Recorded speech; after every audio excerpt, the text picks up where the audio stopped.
આણંદ જિલ્લાના ઉમરેઠમાં મુશળધાર વરસાદ વરસ્યો છે। વરસાદના કારણે ઉમરેઠથી નડિયાદને જોડતા હાઈવે ઉપર જળભરાવ થયો છે। હાઈવે નજીક આવેલા ઉમરેઠ શહેરના નીચાણવાળા વિસ્તારોમાં પણ પાણી ભરાઈ ગયા છે। હાઈવે ઉપર અવરજવર કરતા વાહન ચાલકોને મુશ્કેલીનો સામનો કરવાનો વારો આવ્યો છે। અહીંયા આગળ જળભરાવના કારણે કેટલાય વાહનો બંધ થયા હોવાની પણ ઘટના સામે આવી છે। આણંદ જિલ્લાનું ઉમરેઠ અને ઉમરેઠમાં સવારથી ધીમી ધારે વરસાદ પડી રહ્યો હતો। કાળા ડિબાંગ વાદળ હતા, પરંતુ અત્યારે વરસાદ મુશળધાર પડી રહ્યો છે।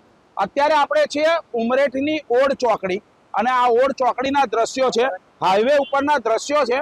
આ દ્રશ્યો જે જળભરાવ થયો છે તે બતાવી રહ્યા છે। કહી શકાય એક ત્યાં આગળ એક ગાડી છે, તે ગાડી પણ જળભરાવના કારણે બંધ પડી ગઈ છે। આ મુખ્ય માર્ગ છે જે આણંદ અને નડિયાદને જોડતો આ મુખ્ય માર્ગ છે, જે ડાકોર તરફથી આવી રહ્યો છે। એ માર્ગ ઉપર જળભરાવના કારણે અનેક વાહન ચાલકોને મુશ્કેલીનો સામનો કરવો પડી રહ્યો છે। સાથે જ એક વાન બતાવવા માંગીશ, એ વાન સ્કૂલ વાન છે, એ સ્કૂલ વાન બંધ પડી ગઈ છે અને બંધ પડવાના કારણે આ જે ચાલક છે તે બાળકો પાસે ધક્કો મરાવી રહ્યા છે। કેટલું યોગ્ય, ચોક્કસ આ બેદરકારી તો કહી શકાય, પરંતુ અહીં આગળ સામાન્ય વરસાદમાં જ આવી સ્થિતિ સર્જાતી હોય છે।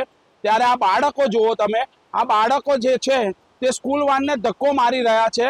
એટલે ગંભીર બેદરકારી સ્કૂલ જે સંચાલકો છે તેમની કહી શકાય, કારણ કે આ એક મોટી દુર્ઘટના ઘટે તો એનું જવાબદાર કોણ? કારણ કે અહીંયા આગળથી મોટા મોટા વ્હીકલો આવતા જતા હોય છે। જો બાળકને કોઈ પણ જાતનું નુકસાન પહોંચશે તો તેની જવાબદારી કોણ લેશે? પરંતુ આ બધાની વચ્ચે આ જે જળભરાવ છે તે જળભરાવ અત્યારે થઈ રહ્યો છે। ફરીથી એક વખત ગાડી બતાવવા માંગીશ, જો ગાડીના ટાયર પણ અંદર ડૂબી જવા પામ્યા છે, કારણ કે અહીં આગળ જે વરસાદ મુશળધાર વરસી રહ્યો છે, જેને લઈ અહીં આગળ જળભરાવ થયો છે। સાથે સાથે નીચાણવાળા જે વિસ્તારો છે, જે ઉમરેઠના જે રોડ નજીક આવેલા નીચાણવાળા વિસ્તારોમાં પણ પાણી ભરાયા છે। એટલે ક્યાંક ને ક્યાંક હવે આ વરસાદ જે છે તે વિરામ લેશે, ત્યારબાદ જ આ જળભરાવ ઓછો થશે અને લોકોને રાહતનો શ્વાસ મળી રહેશે। જલ્પેશ પટેલ, એબીપી અસ્મિતા, ઉમરેઠ।